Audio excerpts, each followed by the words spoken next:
اللهم صل على سيدنا مولانا محمد وعلى آل سيدنا مولانا محمد وعلى آلہ وبارک وسلم۔ گزشتہ سیرت کے اسباق میں ہم نے جن چیزوں کو پڑھا تھا یا جن چیزوں کو ڈسکس کیا تھا وہ یکم ہجری کے واقعات تھے، آپ کو یاد ہوگا۔ تو یکم ہجری کے کچھ واقعات تھے جن کو ہم نے گزشتہ سبق کے اندر جو ہے وہ پڑھا تھا، جس میں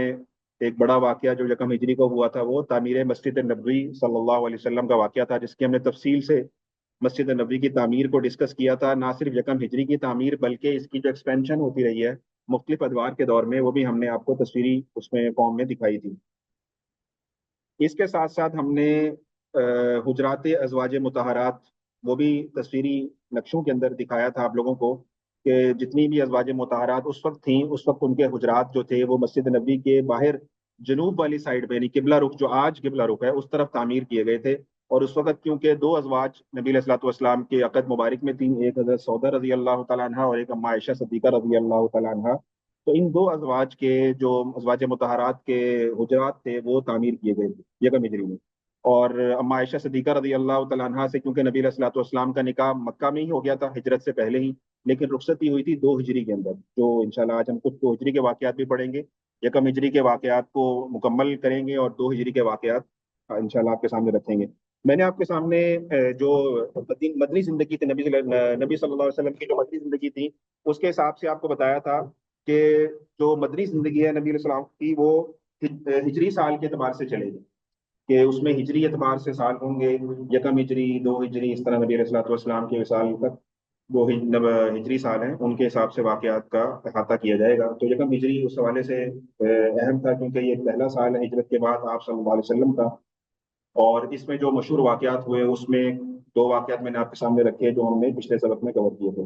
اس کے ساتھ ساتھ جو سب سے اہم واقعہ ہوا وہ مواخات کا ہوا۔ میں نے آپ کو یہ بتایا تھا کہ مواخات کتنی مرتبہ ہوئی ہیں، کسی کو یاد ہے؟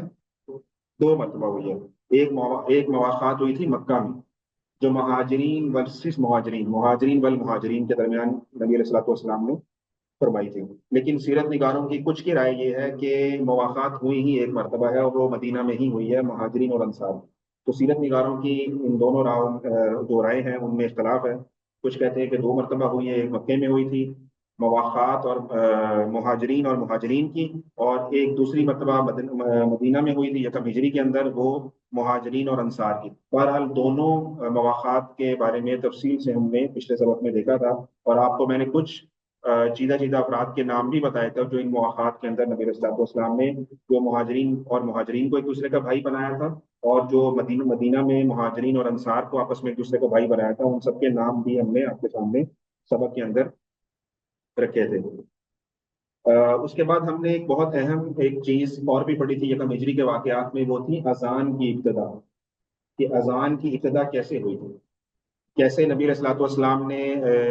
صحابہ کو جمع فرمایا، ان سے مشورے طلب کیے، تو لوگوں نے مختلف قسم کے مشورے دیے، کسی نے کہا ناقوس بجا لیا جائے، کسی نے کہا بوق جو یہودی بجاتے تھے بانسری کی شکل کی وہ بجا لی جائے، کچھ نے کہا آگ جلا لیا جائے۔ تو ان 3-4 مشوروں کو نبی علیہ الصلوۃ والسلام نے رد کر دیا تھا کیونکہ اس میں جو غیر مسلمین تھے ان کے ساتھ مشابہت آ رہی تھی۔ اور پھر عبداللہ بن زید جو تھے انہوں نے خواب دیکھا، جب وہ گھر گئے تو رات کو سوئے تو انہوں نے خواب دیکھا، اور اس خواب میں انہوں نے دیکھا کہ ایک شخص ان کو جو ہے وہ اذان کے کلمات سکھا رہا ہے۔ تو وہ جب ان کو اذان کے کلمات سارے سکھائے گئے خواب کے اندر، تو وہ نبی علیہ الصلوۃ والسلام کی خدمت اقدس میں صبح حاضر ہوئے اور اپنا خواب سنایا، تو نبی علیہ الصلوۃ والسلام نے فرمایا کہ تم نے حق دیکھا، خواب کے اندر سچا خواب دیکھا ہے۔ اور پھر نبی علیہ الصلوۃ والسلام نے فرمایا کہ وہ کلمات کیا تھے، تو انہوں نے وہ کلمات جو تھے وہ نبی صلی اللہ علیہ وسلم کو سنائے، اور پھر نبی علیہ الصلوۃ والسلام نے ان کو یہ حکم دیا کہ آپ حضرت بلال حبشی رضی اللہ تعالیٰ عنہ کو یہ کلمات سکھا دیں اور ان سے کہیں کہ وہ اونچی جگہ پر چڑھ کر جو ہے وہ اذان دے کر لوگوں کو بلائیں۔ تو انہوں نے پھر حضرت بلال حبشی رضی اللہ تعالیٰ عنہ کو وہ کلمات سکھا دیے، اور انہوں نے پھر یہ کلمات پڑھے، یعنی اذان کی ابتدا کی۔ اب یہ اذان جو ہے یہ چونکہ نماز کے لیے دی جاتی ہے،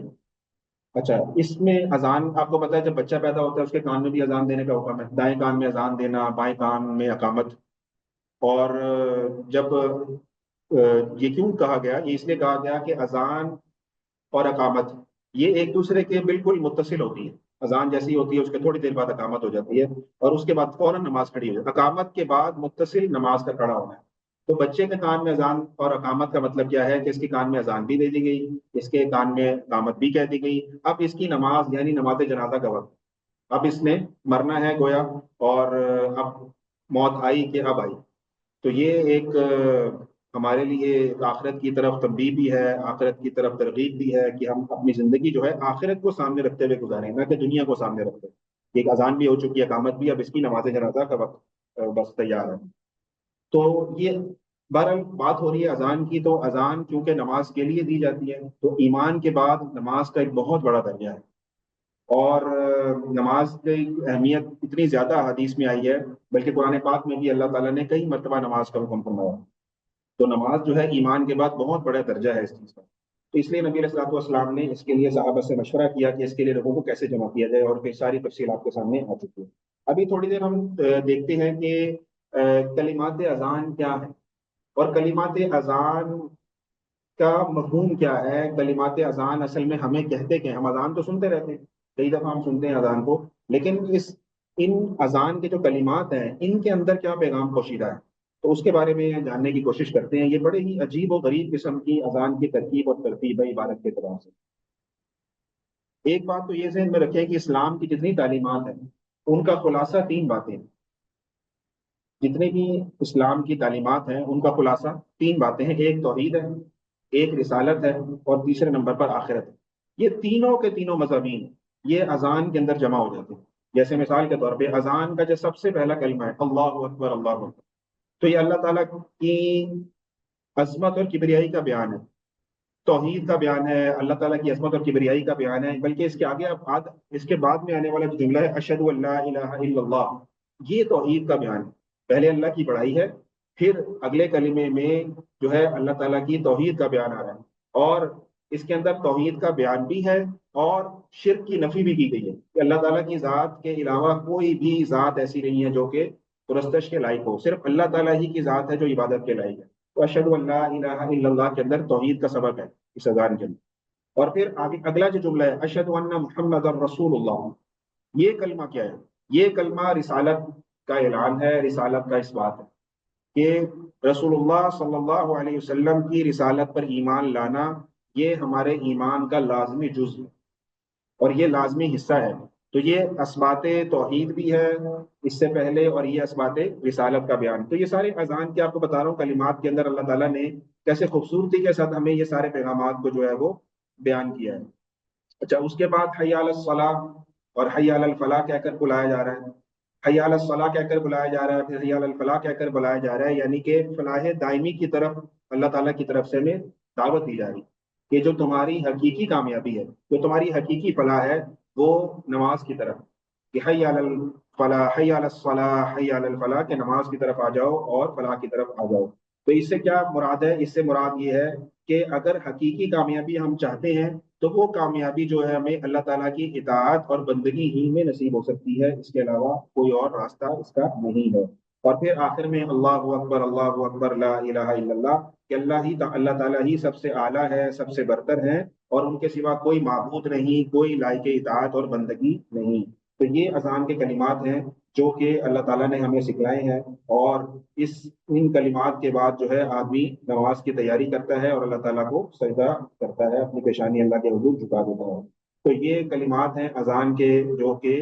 اللہ تعالیٰ نے رسول اللہ صلی اللہ علیہ وسلم کے پیارے صحابی عبداللہ بن زید کو خواب میں دکھلائے، اور جس بھی نبی علیہ الصلوۃ والسلام نے توثیق فرمائی، اور حضرت بلال حبشی رضی اللہ تعالیٰ عنہ کو حکم دیا اور انہوں نے اس کو اذان دی. تو یہ ہم نے پچھلے سبق میں کچھ چیدہ باتیں پڑھی تھی. آج ان شاء اللہ تعالیٰ جو ہمارا سبق کا موضوع ہوگا وہ یکم ہجری کے کچھ متفرق واقعات ہیں. جیسے میثاق مدینہ میں نے آپ کے سامنے پچھلی مرتبہ بتایا تھا کہ یہودیوں کے ساتھ نبی علیہ الصلوۃ والسلام نے ایک معاہدہ کیا تھا، کیونکہ مدینہ کے اندر آپ کو میں نے بتایا تھا کہ دو طرح کے قبائل تھے، ایک مشرک قبائل تھے اور ایک یہودی قبائل. تو مشرک قبائل جو تھے اوس اور خزرج، ان میں سے تو زیادہ تر مسلمان ہو گئے، اور جو اس کے علاوہ جو قبائل تھے، جو بڑے ایک مشرق کے علاوہ جو بڑا ایک تھا وہ یہودیوں کے قبائل تھے، جن میں بڑے بڑے قبائل تھے، بنو نذیر تھے، بنو قریظہ تھے، بنو قینقاع تھے. تو یہ تین بڑے قبائل تھے، اور بھی چھوٹے چھوٹے قبائل 20 قبائل ہیں. اس معاہدے کے اندر کئی قبائل کا نام لے کر اللہ تعالیٰ کے پیارے رسول صلی اللہ علیہ وسلم نے جو شکوں کے اندر لکھا ہے، جو معاہدہ تحریر کیا ہے، اس میں اور قبائل کے نام بھی لکھے ہوئے. لیکن بڑے قبائل یہ تینوں ہی تھے، اور ان سے نبی علیہ الصلوۃ والسلام نے ایک معاہدہ کیا تھا، اور اس معاہدے کی شکیں بھی آپ کے سامنے رکھوں گا، اور پھر آپ نے اس معاہدے کو کچھ شکوں کو ذہن میں رکھنا ہے اس حوالے سے کہ آگے آنے والے واقعات جب آئیں گے تو آپ خود دیکھیں گے اور آپ خود سوچیں اور خود بتائیے مجھے کہ ان واقعات، اس معاہدے کے اندر جو شکیں نبی علیہ الصلوۃ والسلام نے آپس میں مسلمانوں اور یہودیوں کے درمیان طے کی تھی، ان کو بریک کس نے کیا تھا، ان کو توڑا کس نے تھا؟ تو ان آگے آنے والے واقعات میں آپ دیکھیں گے کہ یہ سارے جو یہودی قبائل تھے، انہوں نے آہستہ آہستہ ان شکوں کی خلاف ورزی کی، جس کے بعد جو ہے وہ ان سب سے جو ہے وہ غزوات کے معاملات ہوئے، اور ان سب کے خلاف جو ہے وہ مسلمانوں نے جہاد کی۔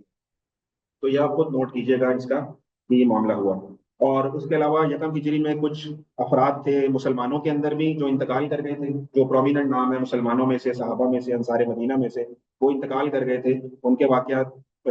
دو تین واقعات میں آپ کے سامنے رکھوں گا، اور اس کے علاوہ جو ہے وہ کچھ مکہ کے اندر کے حالات کا بھی جائزہ لیں گے کہ وہاں پہ بھی جو اللہ تعالیٰ کے پیارے رسول صلی اللہ علیہ وسلم کے دشمن تھے، بڑے بڑے دشمن، وہ بھی وہاں ہلاک ہوئے مکہ کے اندر، وہ کون کون لوگ، ان کے واقعات بھی ہوں گے۔ اور اس کے علاوہ کچھ متفرق واقعات بھی ہیں، اور پھر 2 ہجری کے کچھ واقعات کی آج جو ہے وہ آپ کے سامنے جو ہے وہ بات رکھی جائے گی۔ ویسے 2 ہجری کا جو سب سے مشہور واقعہ ہے وہ آپ سب کو پتا ہے، وہ غزوہ بدر کا واقعہ۔ تو غزوہ بدر کا واقعہ انشاءاللہ اگلے اس بات میں آئے گا، لیکن اس سے پہلے پہلے کچھ سیدھے سیدھے واقعات 2 ہجری کے آپ کے سامنے انشاءاللہ تعالیٰ آج کے سبق میں حصہ ہوں گے۔ میثاق مدینہ، جو یہودیوں کے ساتھ نبی علیہ الصلوۃ والسلام نے معاہدہ کیا تھا، وہ کیا تھا، اس کی کوششیں کیا تھی، وہ انشاءاللہ تعالیٰ ہم دیکھتے ہیں آج کے سبق کے اندر۔ جس طرح میں نے آپ کے سامنے عرض کیا کہ مدینہ منورہ کے اندر اکثر و بیشتر قبائل مشرک بھی تھے، اور اکثر و بیشتر جو تھے وہ یہودی بھی تھے۔ اب کیونکہ یہ عرصہ دراز سے یہودی جو تھے مدینہ المنورہ میں آباد تھے، تو جس طرح ہم نے پچھلے سبق میں بھی یہ آپ کے سامنے میں نے بات رکھی تھی کہ یہودیوں کا جس طرح آج کے دور میں معیشت پر قبضہ ہے نا، پوری دنیا کی معیشت کو یہ کنٹرول کرتے ہیں، اقتصادی اعتبار سے بھی، سیاسی اعتبار سے بھی، اور جغرافیائی اعتبار سے بھی، یہ اس دور میں بھی ایسی تھے۔ تو گویا یہ جو ان کے اندر اللہ تعالیٰ نے چیز رکھی بھی ہے نا، ان کے اندر اس طرح کی فطرت ہے ان لوگوں کی، یہ شروع سے ہے کہ شروع سے یہ جو ہے وہ پیراسائٹ بن کے، یعنی کہ تعداد میں تو کم ہوتے ہیں نا، تو دوسری قوموں کے ساتھ چپک جاتے ہیں، چمٹ جاتے ہیں پیراسائٹ کی طرح، اور جو ہے وہ ان کے ساتھ مل کر جو ہے وہ پوری دنیا پر جو ہے وہ غلبہ اور قبضہ اور اس طرح کی حرکتیں جو ہیں وہ یہ کرتے رہتے ہیں۔ تو اس دور میں بھی کیونکہ مدینہ المنورہ میں یہ آباد تھے، تو مدینہ کا سارا اقتصادی نظام، یعنی وہاں کی جو زراعت تھی اور وہاں کی جو معیشت تھی، ان پر ان یہودیوں کا قبضہ تھا۔ تو اور یہ جو اوس اور خزرج کو لڑانے والے بھی یہودی ہی تھے، کہ ایک دوسرے کے خلاف سازشیں کرتے رہتے تھے اوس اور خزرج کے خلاف، اور اوس اور خزرج کو آپس میں لڑواتے رہتے تھے۔ اور جو بڑی مشہور جنگ تھی، جنگ بوعات کے نام سے، جو اوس اور خزرج کے درمیان ہوئی تھی، وہ بھی ان یہودیوں کی ہی جو ہے وہ سازشوں کا پیش خیمہ تھی، کہ جس میں بیش بہا اوس اور خزرج جو ہے وہ قتل ہوئے اور آپس میں لڑائی کے دوران جو ہے وہ مر گئے۔ تو بہرحال یہ ان کی تعداد انصار جو اوس اور خزرج تھے مدینہ منورہ میں مشرق قبائل، ان سے تو کم تھی، لیکن بہرحال اثر و رسوخ بہت زیادہ تھا ان کا، جس طرح آج کے دور میں بھی تعداد کم ہے، اثر و رسوخ بہت زیادہ ہے۔ اچھا، دوسری جو ہے یہ ایک اور حیثیت جو انجوائے کر رہے تھے نا، وہ کر رہے تھے آسمانی جو مذہب کی، کہ ان کے اوپر کتاب کیونکہ تورات نازل ہوئی تھی، موسیٰ علیہ السلام کے یہ ماننے والے تھے، لیکن کتابوں میں تحریف کر چکے تھے، بہت حد تک تحریف کر چکے تھے، لیکن اس کے باوجود اس زوم میں مبتلا تھے کہ آنے والے کی کتابوں میں لکھا ہوا تھا کہ ایک نبی آئیں گے، اور اس نبی کے ساتھ ہم لوگ مل جائیں گے، اور مل جانے کے بعد پوری دنیا پر ہم حکومت کریں گے، اور جو بھی ہمارے خلاف کھڑا ہوگا اس کو ہم کچل کے رکھ دیں گے۔ تو اس بات کے اوپر جو ہے یہ اتراتے بھی تھے، لیکن رسول اللہ صلی اللہ علیہ وسلم، اگرچہ ان کو انتظار تو تھا، لیکن ان کو یہ خوش فہمی تھی کہ یہ آلے جو ہے اسحاق میں سے آئیں گے، لیکن نبی علیہ الصلوۃ والسلام کی جو پیدائش ہوئی وہ آل اسماعیل میں سے ہو گئی، اور وہ مکہ المکرمہ میں ہو گئی، یہ مدینہ المنورہ میں انتظار میں بیٹھے گئے۔ تو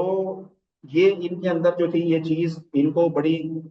تکلیف دہ ان کے لیے ثابت ہوئی، کہ جب انہوں نے دیکھا کہ رسول اللہ صلی اللہ علیہ وسلم مکہ المکرمہ میں تشریف لا چکے ہیں، اور وہاں سے پھر اچھا، جب نبی علیہ الصلوۃ والسلام، آپ کو یاد ہوگا جب مکی زندگی ہم نے پڑھی تھی، تو مکہ کے اندر نبی علیہ الصلوۃ والسلام جب دین کی تبلیغ کرتے تھے تو مدینہ میں جو یہودی تھے نا، وہ یہاں سے قریش کو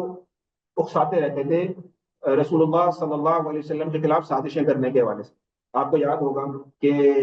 یہاں سے انہوں نے سوالات بھیجے تھے کچھ قریشی لوگوں کو، کہ جاؤ یہ سوال نبی علیہ الصلوۃ والسلام سے کرو، جا کے اصحاب کہف کا واقعہ ان سے پوچھو، روح کیا ہے وہ پوچھو، اس طرح کے سوالات وہ یہاں سے مدینہ سے بیٹھے بیٹھے جو ہے مکہ میں نبی علیہ الصلوۃ والسلام جو مکہ میں موجود تھے، تو ان کے خلاف جو ہے وہ سازشیں کرنے کے لیے قریش کو اکساتے رہتے تھے۔ اب جب نبی علیہ الصلوۃ والسلام ان کے بالکل قریب چلے گئے، یعنی ان کے گڑھ میں چلے گئے، مدینہ میں چلے گئے، اب یہ کیسے بات آ سکتے تھے؟ تو ابھی بھی ان کے اندر یہ چیز موجود تھی، اور یہ کھل رہی تھی ان کو بہت زیادہ کہ رسول اللہ صلی اللہ علیہ وسلم تو ہمارے گھر میں آ چکے ہیں، اب تو یہاں پر آ کے انہوں نے جو ہے وہ ریاست مدینہ کی بنیاد، جو یہ ریاست جو ہے وہ ریاست مدینہ جو ہے یہاں ہمارے گڑھ میں قائم کر لی ہے، تو اب تو یہاں یہ دین ہمارے سامنے جو ہے ہماری آنکھوں کے سامنے پھیلے گا، تو اب ان کو یہ کیسے گوارا ہو سکتا ہے؟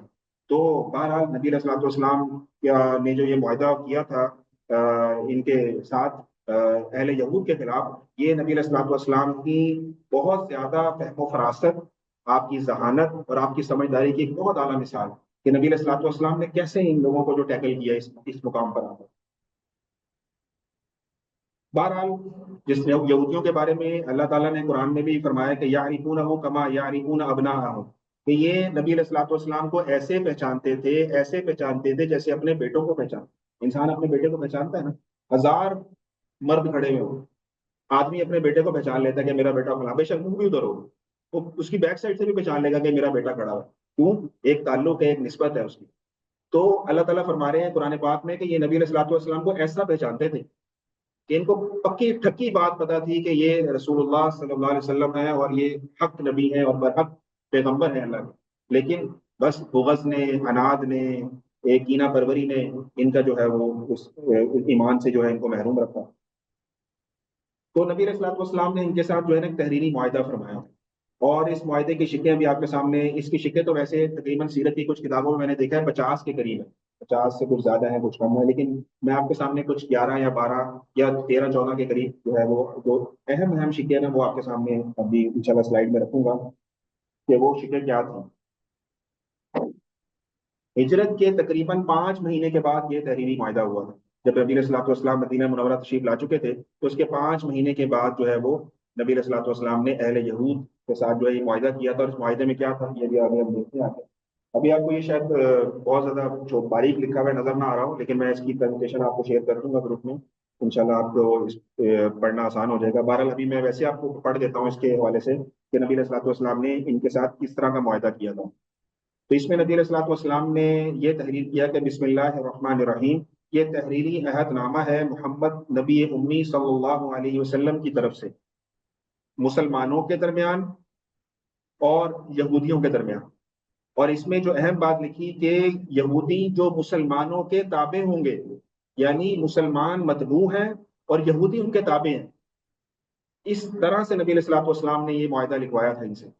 لیکن نبی علیہ الصلوۃ والسلام نے آگے ان سے یہ بھی لکھوایا تھا کہ اس میں جو دونوں فریق ہیں مسلمان اور یہودی یہ اپنے اپنے مذہب پر قائم رہیں گے۔ اچھا، اس میں اور بات یہ لکھی گئی کہ جو یہود مسلمانوں کے تابع ہو کر رہیں گے ان کی حفاظت مسلمانوں کے ذمے ہو، یعنی اگر کوئی یہودی قبیلہ ہے وہ مسلمانوں کے تابع ہو کر زندگی گزارتا ہے تو اس کی مال جان عزت سب کی حفاظت مسلمانوں کی ذمہ داری ہے، پھر مسلمان اس کو کوئی تکلیف پہنچے گی تو مسلمان اس کے ساتھ کھڑے ہوں گے کیونکہ وہ مسلمانوں کے انڈر ہے، اور اگر کوئی یہودی قبیلہ اس معاہدے سے نکل جاتا ہے کہ وہ مسلمانوں کے ساتھ اس معاہدے کو نہیں طے کرتا، تو پھر اس پر اگر کوئی ظلم ہوتا ہے، زیادتی ہوتی ہے، تو پھر اس کی مسلمان کوئی کسی قسم کے اس کا ذمہ مسلمانوں کا نہیں ہوگا۔ کسی کافر اور مشرک کو یہ حق نہیں ہوگا کہ مسلمانوں کے مقابلے میں قریش کے کسی جان یا مال کو پناہ دے سکیں، یعنی جو یہودی ہوں گے وہ مسلمانوں کے مقابلے میں کسی کافر اور مشرک کو پناہ نہیں دے سکتے، اس معاہدے میں یہ لکھا گیا۔ پھر لکھا گیا کہ بوقت جنگ اگر مسلمانوں پر جنگ کی صورتحال آ جائے تو جو اہل یہود ہیں یہ جان اور مال سے مسلمانوں کا ساتھ دیں گے، پھر یہ ساتھ نہیں چھوڑیں گے بلکہ مسلمانوں کے ساتھ رہیں گے۔ اب آگے آنے والے واقعات میں دیکھیں گے کہ بہت سارے واقعات ایسے موقع آئے کہ جس میں مسلمانوں کو خطرہ ہوا بیرونی دشمن کا، لیکن یہودیوں نے اس معاہدے کی خلاف ورزی کی اور مسلمانوں کا ساتھ نہیں دیا، اس کے بدلے میں پھر بعد میں مسلمانوں نے یہودیوں کے ساتھ جو ہے وہ قتال کیا۔ پھر نبی صلی اللہ علیہ وسلم کا کوئی دشمن اگر مدینہ منورہ پر حملہ کرے گا تو یہود ہر حال میں نبی علیہ الصلوۃ والسلام کی مدد کریں گے۔ پھر لکھا گیا کہ جو قبائل بھی اس عہد سے اس حلف میں شریک ہوں گے، اگر ان میں سے کوئی قبیلہ بھی اس معاہدے سے نکلنا چاہتا ہے یا اس کی کسی شک کے بارے میں اس کو اعتراض ہے بعد میں، اور وہ اس شک سے علیحدگی اختیار کرنا چاہتا ہے، تو اس کو رسول اللہ صلی اللہ علیہ وسلم سے پوچھنا پڑے گا پہلے۔ نبی علیہ الصلوۃ والسلام اجازت دیں گے تو وہ یہ معاہدہ چھوڑ سکتا ہے، ادروائز یہ معاہدہ وہ کسی حال میں بھی چھوڑنے کا مجاز نہیں ہوگا۔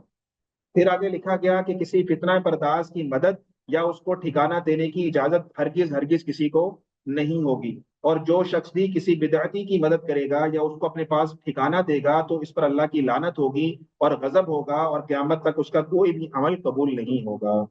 مسلمان اگر کسی سے صلح کرنا چاہیں تو یہودیوں کو ضروری ہے کہ وہ اس صلح میں مسلمانوں کا ساتھ دیں گے۔ یہ اسد بن زرارہ رضی اللہ تعالیٰ عنہ وہ صحابی ہیں جنہوں نے نبی علیہ الصلوۃ والسلام سے ریکویسٹ کی تھی کہ ہمارے ساتھ کسی مقری کو، کسی قاری کو ہمارے ساتھ بھیج دیجیے جو ہمیں تعلیم دے۔ تو آپ نے حضرت مصعب بن عمیر رضی اللہ تعالیٰ عنہ کو مدینہ المنورہ بھیج دیا تھا، اور حضرت مصعب بن عمیر رضی اللہ تعالیٰ عنہ جس صحابی کے مکان میں ٹھہرے تھے وہ اسد بن زرارہ رضی اللہ تعالیٰ عنہ، یعنی مدینہ میں پہلے مسلمان کی جو میزبانی کا شرف جس صحابی کو حاصل تھا وہ اسد بن زرارہ رضی اللہ تعالیٰ عنہ۔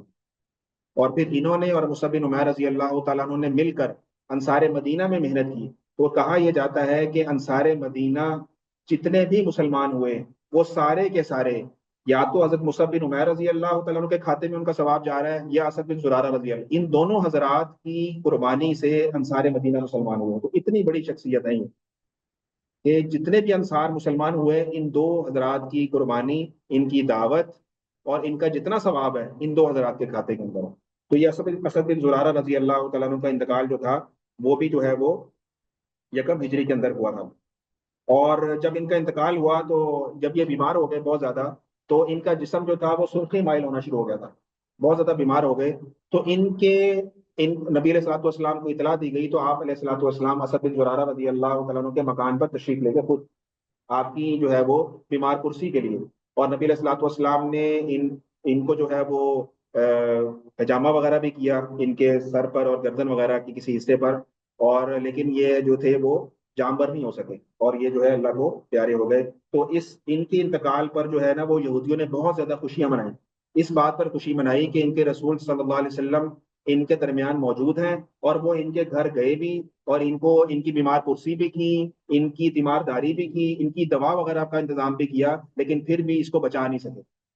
تو نبی علیہ الصلوۃ والسلام نے اس موقع پر یہ فرمایا تھا کہ زندگی اور موت دینے والی تو اللہ تعالیٰ کی ذات ہے، میں کسی کو زندگی تو نہیں دے سکتا، لیکن اس بات کے اوپر جو ہے یہودیوں نے نبی علیہ الصلوۃ والسلام کی بہت زیادہ تضحیق بھی کی اور تمسخر بھی اڑایا اس چیز کے اوپر، جس سے جو ہے مسلمانوں کو بہت زیادہ رنج اور تکلیف ہوئی۔ تو بہرحال یہ وہ شخص ہیں جو کہ یکم ہجری کے اندر ان کا بھی انتقال ہوا۔ اچھا، یہ جو اسد بن زرارہ رضی اللہ تعالیٰ عنہ تھے ان کا تعلق تھا بنو نجار سے، اور بنو نجار کون تھے؟ یہ نبی علیہ الصلوۃ والسلام کے ماموں کے خاندان سے تھے، یعنی آپ کے ننیال میں سے تھے۔ تو جب یہ آپ کو یاد ہوگا کہ جب نبی علیہ الصلوۃ والسلام نے انصار کے ساتھ جب بیعت کی تھی تو وہاں پر کچھ 12 نقیب بنائے تھے۔ میں نے آپ کو بتایا تھا نقیب کیا ہوتا ہے، نقیب کہتے ہیں مانیٹر کو، جیسا ہمارے یہاں مانیٹر ہوتا ہے، امیر ہوتا ہے کسی جماعت کا، کوئی بڑا ہوتا ہے۔ تو نبی علیہ الصلوۃ والسلام نے ان کو، اسد بن زرارہ کو بھی جو ہے نا کسی ایک جماعت کا جو ہے وہ نقیب مقرر کیا تھا۔ تو وہ سارے جب ان کا انتقال ہو گیا تو وہ لوگ نبی علیہ الصلوۃ والسلام کے پاس آئے اور کہنے لگے یا رسول اللہ اب ہم کیا کریں، ہمارے تو نقیب کا انتقال ہو گیا۔ تو اس وقت نبی علیہ الصلوۃ والسلام نے ان کو یہ فرمایا کہ میں تمہارا نقیب ہوں۔ نبی علیہ الصلوۃ والسلام نے ان کے جو نقیب کی نسبت اپنی طرف فرمائی، جس سے جو ہے وہ بنو نجار کے لوگ بہت خوش ہوئے، اور وہ اس بات کے اوپر فخر کیا کرتے تھے کہ ہمارے جو نقیب ہیں خود رسول اللہ صلی اللہ علیہ وسلم۔ تو آپ نے خود ان کو اپنا جو ہے وہ اپنے آپ کو ان لوگوں کا نقیب قرار دیا تھا۔ اچھا، یہ تو تھے مدینہ کے ان لوگوں کے واقعات، ان لوگوں کے انتقال کے واقعات جو کہ مسلمان تھے اور مدینہ میں انتقال ہوئے۔ ادھر مکہ میں بھی 2 لوگوں کا انتقال ہوا، ایک ولید ابن مغیرہ اور ایک عاص بن وائل۔ یہ دونوں جو لوگ تھے یہ دشمنان رسول صلی اللہ علیہ وسلم میں ٹاپ آف دا لسٹ یہ لوگ تھے۔ ان دونوں کا انتقال ہوا جو ہے وہ مکہ کے اندر۔ اور یہ ولید ابن مغیرہ کون ہے؟ آپ کو یاد ہوگا کہ ان کے نام سے بھی آپ اندازہ لگا لیں گے، یہ حضرت خالد بن ولید رضی اللہ عنہ کا والد تھا، یہ شخص ان کا والد تھا۔ اور عاص بن وائل کون تھے؟ یہ جو فاتح مصر تھے عمر بن العاص، یہ ان کا والد۔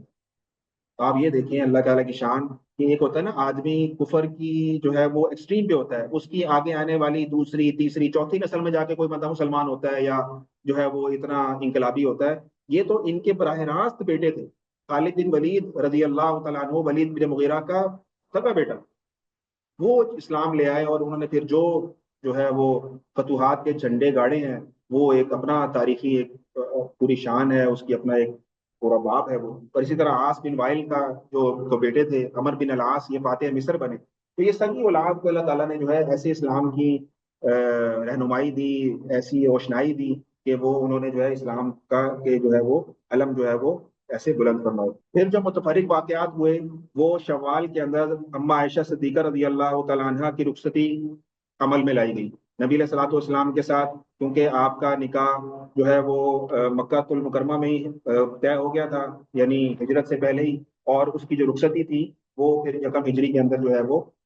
طے ہوئی، اور یکم ہجری میں جو ہے یہ جو ہے وہ نبی علیہ الصلوۃ والسلام کے ساتھ آپ نے جو حجرہ بنایا تھا عائشہ صدیقہ رضی اللہ تعالیٰ عنہ کا، یہ اس میں پھر جو ہے وہ منتقل ہو گئی۔ اور اس کتابوں میں لکھا ہوا ہے کہ اما عائشہ صدیقہ رضی اللہ تعالیٰ عنہ کی جو عمر تھی اس وقت رخصتی کے وقت، وہ تقریباً 9 سال تھی۔ آپ کا جو نکاح ہوا تھا اس وقت آپ کی عمر 6 سال یا 7 سال تھی، لیکن جب آپ کی رخصتی ہوئی تو آپ کی عمر جو تھی وہ 9 سال کی تھی۔ اچھا، اس کے بعد ایک واقعہ یہ ہوا بیر روما کا واقعہ، یعنی یہ کنواں تھا جس کا پانی جو تھا وہ بہت زیادہ میٹھا تھا، کیونکہ ہجرت کے بعد جب مسلمان مدینہ المنورہ آئے نا، تو مدینہ المنورہ میں زیادہ تر جو پانی کے کنویں تھے نا وہ کھارے تھے، میٹھے پانی کا کنواں کوئی نہیں تھا۔ عرب کے اندر جو سب سے زیادہ خوشی منائی جاتی تھی نا، یا تو بیٹا پیدا ہونے پر منائی جاتی تھی، یا کہیں سے میٹھے پانی کا کنواں نکل آتا تو خوشی منائی جاتی، یعنی پانی اتنا نایاب تھا کہ کسی کی زمین میں سے پانی کا نکل آنا ایسا ہی تھا جیسے اس کے گھر بیٹا پیدا ہو، اتنی خوشی منایا کرتے تھے۔ تو کیونکہ مدینہ المنورہ میں جب مسلمان آ گئے ہجرت کر کے، تو یہاں تک زیادہ تر کنویں جو تھے وہ کھارے پانی کے تھے، صرف ایک کنواں ایسا تھا بیر روما کا کنواں، جو کہ میٹھے پانی کا کنواں تھا، لیکن مسئلہ یہ تھا کہ اس کا مالک یہودی تھا۔ اچھا، وہ کیا کرتا تھا، وہ بغیر قیمت کے پانی کسی کو بھی دیتا نہیں تھا۔ اب ہوتا کیا تھا، جو کہ مالدار اور اغنیا مسلمان تھے وہ تو پانی کے پیسے دیتے تھے، اسے پانی لے لیتے تھے، لیکن جو غریب لوگ تھے، جو مسلمان ایسے تھے جو غریب تھے، فقیر تھے، مسکین تھے، ان کے لیے اتنی دقت ہوتی تھی کہ وہ ان کے پاس پیسے تو ہوتے نہیں تھے، اور وہ بدبخت بغیر پیسوں کے جو ہے وہ پانی کسی کو پینے نہیں دیتا تھا، کسی کو دیتا نہیں تھا۔ تو مسلمانوں کو، جب غریب مسلمانوں کو بہت زیادہ دشواری پیش آئی، تو رسول اللہ صلی اللہ علیہ وسلم نے اس بات کا نوٹس لیا، اور آپ نے فرمایا کہ ہے کوئی جو جنت کے، جو اس چشمے کے عوض جو ہے وہ جنت کی بشارت ہم سے لے لیں۔ نبی علیہ الصلوۃ والسلام نے یہ اعلان فرمایا، تو عثمان غنی رضی اللہ تعالیٰ عنہ نے اس بیر روما کو خریدا، اور رسول اللہ صلی اللہ علیہ وسلم کے دست مبارک پر جنت کے ایک چشمے کے معاوضے میں اس کو فروخت کر دیا، اور مسلمانوں کے لیے اس کو وقف کر دیا کہ جس کا جی چاہے اس سے پانی بھرے۔ تو یہ نبی علیہ الصلوۃ والسلام نے عثمان غنی رضی اللہ تعالیٰ عنہ کو جو ہے وہ اس موقع پر بھی جنت کی بشارت دی۔ آپ کو یاد ہوگا عثمان غنی رضی اللہ تعالیٰ عنہ کو 2 موقع پر جنت کی بشارت کے واقعات ہم نے پڑھے ہیں، ایک آج پڑھا ہے بیر روما کا، اور ایک اس سے پہلے پڑھا تھا جو پچھلے سبق میں پڑھا تھا، وہ یہ تھا کہ 7 ہجری میں یعنی فتح خیبر کے بعد جب نبی صلی اللہ علیہ وسلم نے مسجد نبوی کی توسیع کا ارادہ فرمایا، کیونکہ مسلمانوں کی تعداد بڑھ رہی تھی، مسجد نبوی چھوٹی پڑ گئی جگہ کے اعتبار سے، تو آپ علیہ الصلوۃ والسلام نے کہا کہ جو مسجد نبوی کی متصل زمین ہے، کیا کوئی ہے جو اس کو خرید کر جو ہے وہ مسلمانوں کے لیے وقف کر دے؟ تو اس جگہ کے جو مالک تھے وہ ایک صحابی تھے، مسلمان شخص تھے۔ نبی علیہ الصلوۃ والسلام نے ان کو پیغام بھیجا کہ میں تمہیں جنت کا محل پیش کرتا ہوں، تم اس کے عوض میں یہ زمین کا ٹکڑا ہمیں دے دو۔ تو وہ صحابی کیونکہ بہت زیادہ کثیر غریب تھے، ان کے پاس اتنا مال نہیں تھا، تو انہوں نے عرض کیا کہ یا رسول اللہ، میرے لیے گنجائش نہیں ہے کہ میں ایسے بغیر کسی قیمت کے معاوضے کے جو ہے آپ کو فروخت کر دوں، تو میرے لیے ایسا ممکن نہیں ہے، میری غربت کی وجہ سے، میری مالی حالت کی وجہ سے۔ تو نبی علیہ الصلوۃ والسلام نے کہا کوئی مسئلہ نہیں ہے، آپ نے یہ عثمان غنی رضی اللہ تعالیٰ عنہ نے جب یہ اعلان سنا نبی علیہ الصلوۃ والسلام کی زبان مبارک سے، تو آپ نے فوراً اس شخص سے، اس مسلمان صحابی سے وہ جگہ خریدی، وہ جگہ خرید کر نبی علیہ الصلوۃ والسلام کے پاس تشریف لائے، اور نبی علیہ الصلوۃ والسلام سے عرض کیا کہ یا رسول اللہ، جو جنت کے محل کی بشارت ان صحابی کے لیے تھی، اگر کوئی اور شخص وہ حصہ زمین کا خرید کر مسجد نبی کے لیے وقف کر دے تو کیا وہ جنت کی محل کی بشارت اس کے لیے بھی ہے؟ نبی علیہ الصلوۃ والسلام نے فرمایا بالکل اس کے لیے بھی ہے۔ تو عثمان غنی رضی اللہ تعالیٰ فوراً اٹھے اور کہا یا رسول اللہ صلی اللہ علیہ وسلم، میں نے وہ جگہ خرید کر مسجد کے لیے وقف کر دی۔ تو اس موقع پر نبی علیہ الصلوۃ والسلام نے بھی ان کو جنت کی بشارت دی۔ تو یہ 2 موقع ہیں عثمان غنی رضی اللہ تعالیٰ عنہ کے لیے کہ جس پر نبی علیہ الصلوۃ والسلام کی زبان مبارک سے ان کو جنت کی بشارت ملی۔ یہ تھے ہمارے یکم ہجری کے واقعات۔ اب 2 ہجری کے جو مختصر سے واقعات ہیں، 15 منٹ ہیں ہمارے پاس، انشاءاللہ ہم اس کو دیکھنے کی کوشش کریں گے۔ 2 ہجری کے اندر جو مشہور مشہور واقعات ہوئے ہیں، ایک تو واقعہ ہوا تحویل قبلہ کا، کہ آپ کو پتا ہے کہ مسلمان جو تھے وہ بیت المقدس کی طرف منہ کر کر نماز پڑھتے تھے۔ یہ جب نبی علیہ الصلوۃ والسلام مکہ المکرمہ میں تھے، تو کیونکہ آپ علیہ الصلوۃ والسلام کی ایک نسبت تھی مکہ کے ساتھ، بیت اللہ کے ساتھ، تو آپ علیہ الصلوۃ والسلام کی یہ دل کی بڑی خواہش تھی کہ قبلہ جو ہے نا یہ خانہ کعبہ بن جائے۔ تو نبی علیہ الصلوۃ والسلام مکے میں بھی جب نماز پڑھا کرتے تھے نا، تو اس طرح سے نماز پڑھتے تھے، اس رخ پہ پڑھتے تھے کہ آپ علیہ الصلوۃ والسلام کے اور مسجد اقصیٰ کے درمیان میں بیت اللہ ہوا کرتا تھا، یعنی آپ دونوں قبلوں کا لحاظ کیا کرتے تھے۔ آپ بیت اللہ کے ایسے اس طرف کھڑے ہوتے تھے کہ آپ کا منہ بیک وقت بیت اللہ کی طرف بھی ہو اور مسجد اقصیٰ کی طرف بھی ہو، یعنی بیت اللہ بالکل درمیان کے اندر ہو۔ جب آپ مدینہ المنورہ تشریف لائے نا، تو آپ کے لیے یہ ممکن نہیں رہا۔ کیوں؟ اس لیے ممکن نہیں رہا کہ مدینہ المنورہ کے اندر بیت اللہ تھا جنوب میں، اور مسجد اقصیٰ بھی شمال میں۔ تو اگر آپ شمال کی طرف منہ کر کے کھڑے ہو تو بیت اللہ کی طرف آپ کی پیٹھ ہو جاتی تھی، اور اگر بیت اللہ کی طرف منہ کریں، وہ تو قبلہ نہیں تھا، تو پھر بیت المقدس کی طرف پیٹھ ہو جاتی تھی، کیونکہ یہ شمال اور جنوب دونوں متضاد ڈائریکشنز کے اندر تھے۔ تو وہاں یہ بڑی دقت پیش آ رہی تھی آپ علیہ الصلوۃ والسلام کو، کہ آپ کی جو قلبی ایک لگاؤ تھا بیت اللہ کے ساتھ، وہ یہاں پہ پورا نہیں ہو پا رہا تھا قبلے کے حوالے سے۔ تو اس میں تحویل قبلہ کا حکم جو ہے وہ 2 ہجری کے اندر آیا، یعنی کہ ہجرت کے تقریباً آپ سمجھ لیں 16 یا 17 مہینے کے بعد جو ہے یہ قبلہ بدلا تھا۔ اور پچھلے کلاسز میں ہم نے دیکھا تھا کہ مسجد نبی کی جو توسیع ہوئی تھی، اس میں نے آپ کو بتایا تھا کہ پہلے مسجد نبی کا جو قبلے کی ڈائریکشن تھی وہ بیت المقدس کی طرف تھی، اور اس کے بعد نبی علیہ الصلوۃ والسلام نے جب تحویل قبلہ کا حکم آ گیا اور بیت اللہ کی طرف ڈائریکشن کر دی، تو مسجد کا جو نماز پڑھنے کا ایریا تھا وہ دوسری طرف شفٹ کر دیا گیا، اور اصحاب صفہ کا چبوترا جو تھا وہ بیک سائڈ پر شفٹ کر دیا گیا۔ تو یہ اس کا واقعہ تھا کہ پھر رمضان کے روزے بھی 2 ہجری کے اندر جو ہے وہ فرض کیے گئے، اور اسی طرح جو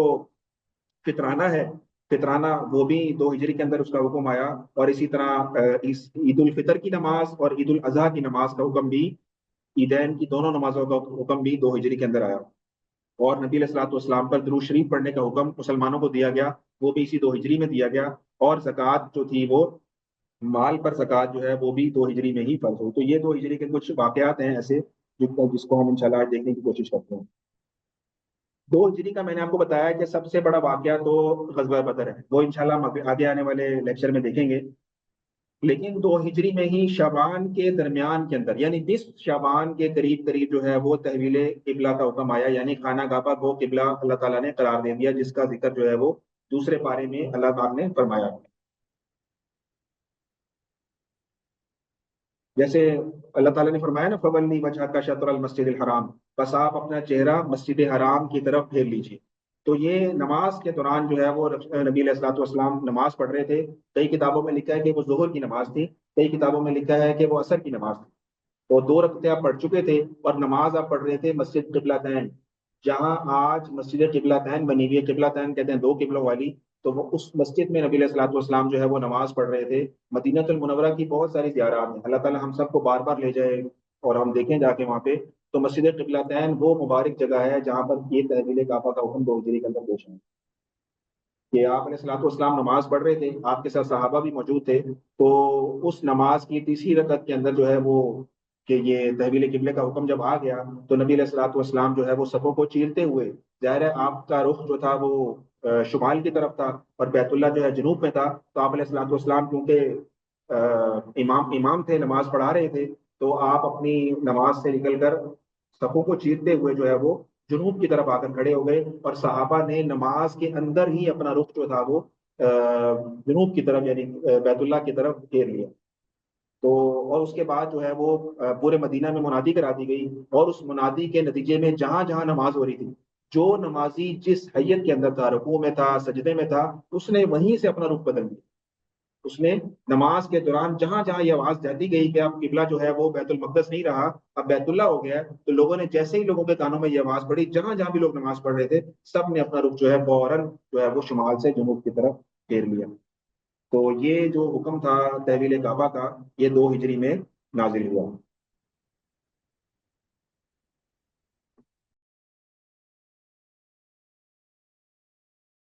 یہ وہ مسجد کی تصویر ہے جو مسجد قبلتین ہے آج مدینہ المنورہ میں۔ یہاں پر جو ہے وہ 2 محرابیں، اب تو خیر محراب ختم کر دی ہے، اس محراب کی جگہ نشانی لگی ہوئی ہے اوپر، اس محراب، اس دروازے کے اوپر وہ محراب دروازہ بن چکی ہے جو بیت المقدس کی طرف محراب تھی، اس کے اوپر ایک نشانی بنی ہوئی ہے کہ یہ وہ جگہ تھی جہاں پر مسلمان جو ہے وہ بیت المقدس کی طرف نماز پڑھ رہے تھے، اور اب اس مسجد کی جو محراب ہے وہ بیت اللہ کی طرف ہے جہاں پر امام صاحب کھڑے ہو کر نماز پڑھا۔ تو یہ ایک زیارت ہے مدینہ المنورہ کی۔ اصحاب صفا کے حوالے سے ہم نے پچھلے سبق میں بھی تھوڑا تذکرہ کیا تھا، آج بھی تھوڑی سی ان کی بات کر لیتے ہیں کہ 2 ہجری کے اندر یا یکم ہجری میں بھی مسجد نبی کی جب تعمیر کی گئی اس وقت بھی اصحاب صفا کا چبوترا بنایا گیا تھا، لیکن کئی کتابوں میں لکھا ہے کہ 2 ہجری میں اصحاب صفا کے چبوترے کا باقاعدہ جو ہے وہ انتظام کیا گیا تھا، اور میں نے آپ کو جگہ بتائی تھی کہ وہ جگہ جو ہے وہ مسجد نبی میں یہ ایک جگہ یہ مشہور ہے، یہ دقت الاقوات ہے، خدمت گاروں کا چبوترا کہلاتی ہے، یہ جگہ مشہور ہے اصحاب صفا کے چبوترے کی، لیکن یہ صحیح بات نہیں ہے، کیونکہ یہ جگہ جو ہے یہ یہ جو آپ پیچھے جالیاں دیکھ رہے ہیں گولڈن کلر کی، یہ حضرت اما فاطمہ رضی اللہ تعالیٰ عنہ جو ہے ان کا حجرا ہے، ان کا گھر ہے، اس گھر کے بالکل پیچھے ہے۔ تو حضرت فاطمہ رضی اللہ تعالیٰ عنہ کے حجرا جو تھا اور جتنے بھی ازواج مطہرات کے حجرے تھے، اگر آپ کو میں نے نقشے آپ کو یاد ہوں مسجد نبی کے جو دکھائے ہیں، یہ مسجد سے باہر تھے، تو یہ بالکل اس کے پیچھے یہ ایک چبوترا سا بنا ہوا ہے یا اونچی سی جگہ بنی ہوئی ہے، تو یہ جگہ اصولاً اگر دیکھا جائے تو مسجد سے باہر ہے جگہ، تو یہ بات لاجیکل نہیں ہے کیونکہ اصحاب صفا کا جو چبوترا بنایا گیا تھا وہ مسجد کے اندر بنایا گیا تھا، تو یہ جگہ جو مشہور ہے یہ اصحاب صفا کے چبوترے کے نام سے، یہ اصل میں دقت الاقوات کہتے ہیں، خدمت گاروں کا چبوترا، یہ میں نے آپ کو بتایا تھا کہ سلطان نور الدین زنگی کے زمانے کے اندر مسجد نبی کی جب تعمیر کی گئی اور اس کی جو نبی علیہ الصلوۃ والسلام کے روزہ اطہر کی جو پوری تعمیر و مرمت کی گئی تھی تعمیری اعتبار سے، اس وقت جو مزدور کام کر رہے تھے اس مزدوروں کے آرام کی اور ان کے کھانے پینے کے لیے انہوں نے یہ چبوترا بنایا تھا، تو یہ اصل میں اس دور کا بنا ہوا، اصل میں جو اصحاب صفا کی جگہ تھی نا، یہ اگر آپ دیکھیں تو یہ حجرا ہے وہی اما فاطمہ رضی اللہ تعالیٰ عنہ کا، اس کے رائٹ سائڈ میں آپ دیکھیں یہ جگہ جو کہ ریاض الجنہ کے اندر آتی ہے کہ دین کے کسی بھی معاملے کی ضرورت پیش آ جائے تو ان لوگوں کو جو ہے نبی علیہ الصلوۃ والسلام بھیجا کرتے، اس لیے ان کو کسی قسم کے کمانے یا کسی قسم کی باہر محنت مزدوری کی طرف نبی علیہ الصلوۃ والسلام نے ترغیب نہیں دی، اور آپ علیہ الصلوۃ والسلام ان کے کھانے پینے کا بندوبست بھی فرمایا کرتے تھے اور ان کی بڑی فکر کیا کرتے تھے، لیکن بڑی قربانی کے ساتھ انہوں نے رہ کر یہاں پر وقت کو گزارا، اور میں نے آپ کو جس طرح پچھلے سبق میں ہی بتایا تھا کہ کچھ صحابہ کے ذمے نبی علیہ الصلوۃ والسلام نے لگایا تھا کہ جو ہے وہ ان لوگوں کی فکر کیا جائے، چنانچہ سعد بن عبادہ رضی اللہ تعالیٰ عنہ تھے خزرج کے، وہ بعض اوقات 80 صحابہ کو اپنے ساتھ لے کر چلے جاتے تھے گھر اور ان کو جا کر کھانا کھلایا کرتے، تو نبی علیہ الصلوۃ والسلام کا حکم تھا کہ جو ایک بندے کو لے جا سکتا ہے کھانے کے لیے ایک کو ساتھ لے جائے، جو دو کو لے جا سکتا ہے دو کو لے جائے، جو زیادہ کو لے جا سکتا ہے زیادہ کو لے جائے، تو یہ 7 دن بعد 80 افراد کو اپنے گھر لے جاتے تھے اور ان کو وہاں پر جا کر ان کی ضیافت کرتے تھے اور ان کو کھانا کھلایا کرتے تھے، اور حضرت معاذ ابن جبل رضی اللہ تعالیٰ عنہ اصحاب صفا میں جتنے کھجوروں کے ہدیے صدقات وغیرہ آتے تھے ان کے نگران یہ تھے اور ان کے جو اصحاب صفا میں جو حضرات تھے ان کے نام بہت زیادہ تفصیل سے لکھے ہیں کتابوں کے اندر، کچھ نام میں نے آپ کے سامنے رکھے ہیں جس میں ابو عبیدہ بن جرار رضی اللہ تعالیٰ عنہ، عمار بن یاسر، عبداللہ بن مسعود، حضرت مقداد، حضرت خباب بن الارت، حضرت بلال ابن رواح، حضرت زید بن خطاب، عبداللہ ابن عمر، حضرت سلمان فارسی، حضرت حذیفہ بن یمان، حضرت ابو ہریرہ رضی اللہ تعالیٰ عنہ مجمعین، یہ چند صحابہ کے نام ہیں وہ پھر اصحاب صفا کے اندر تھے۔ پھر 2 ہجری کے اندر جو مزید واقعات پیش آئے وہ فطرانے کا حکم آیا، صدقۃ الفطر اس کا حکم آیا،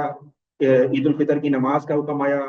قربانی کا حکم آیا، عید الاضحیٰ کی نماز کا حکم آیا، زکوٰۃ کا حکم آیا، اور رمضان کے روزوں کا حکم آیا۔ زکوٰۃ پر اختلاف میں نے لکھا ہے، زکوٰۃ پر اختلاف اس لیے لکھا ہے کئیوں نے کہا ہے کہ یکم ہجری میں زکوٰۃ کی فرضیت آئی ہے، کئیوں نے کہا کہ 2 ہجری کے اندر آئی ہے، تو سیرت کی کتابوں میں یہ 2 تاریخیں لکھی ہیں، اس لیے میں نے لکھا ہے زکوٰۃ پر اختلاف۔ بہرحال اس سال میں 2 ہجری میں شعبان کے آخر کے اندر رمضان کے روزوں کو فرض کیا گیا، اس سے پہلے مسلمان صرف یوم عاشورہ کا جو 10 محرم کا روزہ ہوتا تھا وہ رکھا کرتے تھے، کیونکہ نبی علیہ الصلوۃ والسلام نے مدینہ تشریف آوری کے بعد جو ہے وہ عاشورہ یعنی 10 محرم کے روزے رکھنے کا مسلمانوں کو حکم دیا تھا، لیکن جیسے ہی رمضان کے روزے فرض ہو گئے تو نبی علیہ الصلوۃ والسلام نے فرمایا کہ اب عاشورہ کے جو روزہ ہے اس کے بارے میں مسلمانوں کو اختیار ہے، چاہے رکھیں چاہے نہ رکھیں، لیکن رمضان کے جو روزے ہیں ان کو یہ فرض کر دیے گئے ہیں اور یہ رکھنے ضروری ہیں، تو اس کی جو فرضیت ہے رمضان کے روزوں کی وہ 2 ہجری کے اندر جو ہے وہ اللہ تعالیٰ کی طرف سے نازل ہوئی۔ پھر رمضان ختم ہونے میں 2 دن باقی تھے کہ صدقۃ الفطر کا حکم آ گیا اور صلاۃ العید عید الفطر کی نماز کا حکم آ گیا، پھر اسی سال میں بقرہ عید کی نماز اور قربانی کا حکم بھی نازل ہوا۔ حضرت ابو ذر رضی اللہ تعالیٰ عنہ کہتے ہیں کہ حضور صلی اللہ علیہ وسلم پر صلاۃ والسلام پیش کرنے کا حکم بھی 2 ہجری میں نازل ہوا، لیکن اس میں علماء کا اختلاف ہے، کچھ کہتے ہیں کہ یہ حکم جو آیا تھا نبی علیہ الصلوۃ والسلام پر درود پاک پڑھنے کا، یہ شب معراج کے بعد نازل ہوا، اور کچھ نے لکھا ہے کہ یہ 2 ہجری کے اندر نازل ہوا تھا حکم۔ بہرحال یہ حکم بہرحال 2 ہجری میں نازل ہوا۔ اس کے بعد مال کی زکوٰۃ، اس کی جو فرضیت ہے یہ بھی 2 ہجری کے اندر نازل ہوئی۔ اس میں اختلاف ہے، کچھ کہتے ہیں 1 ہجری کو ہوا، کچھ کہتے ہیں 2 ہجری کو ہوا، مختلف کتابوں میں مختلف روایات کے ساتھ یہ باتیں لکھی ہوئی ہیں۔ تو یہ احکامات تھے جو کہ 2 ہجری کے اندر جو ہے وہ پیش آئے۔ اب اس کے علاوہ 2 ہجری کے اندر مزید جو واقعات پیش آئے، جیسے غزوہ بدر پیش آیا، ان شاء اللہ تعالیٰ اس کا بیان اللہ نے زندگی رکھی تو اگلے ہفتے کو